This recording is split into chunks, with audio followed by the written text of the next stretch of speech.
Hello everyone, இன்றைக்கி நம்ம பயோமாஸ்லேருந்து எப்படி பயோகேஸ் தயாரிக்காங்கங்கிறத பார்க்க போகிறோம்.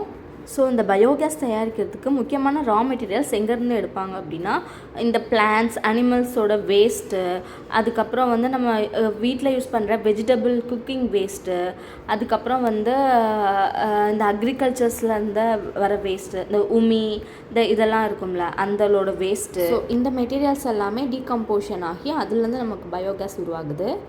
நெக்ஸ்ட்டு பயோகேஸ் ஜென்ரேஷன் ப்ராசஸ் பார்க்கலாம். இதில் ஃபஸ்ட்டு ஸ்டெப்பே டங்கை தான் சேகரிப்பாங்க. ஸோ நமக்கு கிடைக்கக்கூடிய வேஸ்ட் எல்லாமே சேர்த்து அதையும் வாட்டரையும் ரெண்டுத்தையுமே கலந்து பயோகேஸ் பிளான்ட்டில் அனுப்புவாங்க. ஸோ இந்த மாதிரி தான் பயோகேஸ் பிளான்ட் இருக்கும். ஸோ மேக்ஸிமம் இந்த பயோகேஸ் பிளான்ட் எல்லாமே மண்ணில் புதஞ்சிருக்கிற மாதிரி தான் பில்ட் பண்ணுவாங்க. ஸோ இந்த டங்கும் வாட்டரும் சேர்ந்து நல்லா டீகம்போஸ் ஆகி ஒரு மேக்ஸிமம் ஒரு 15 days அந்த மாதிரி சைக்கிள் இருக்கும்.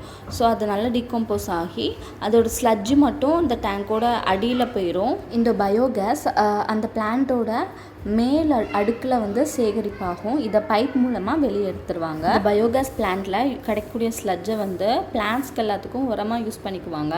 ஸோ இதில் கிடைக்கக்கூடிய அந்த பயோகேஸை குக்கிங் பர்பஸ், லைட்டிங், அதுக்கப்புறம் ஐசி என்ஜினோட ஃபியூயல்ஸ் இந்த மாதிரி பர்பஸ்க்கு எல்லாமே யூஸ் பண்ணிக்குவாங்க.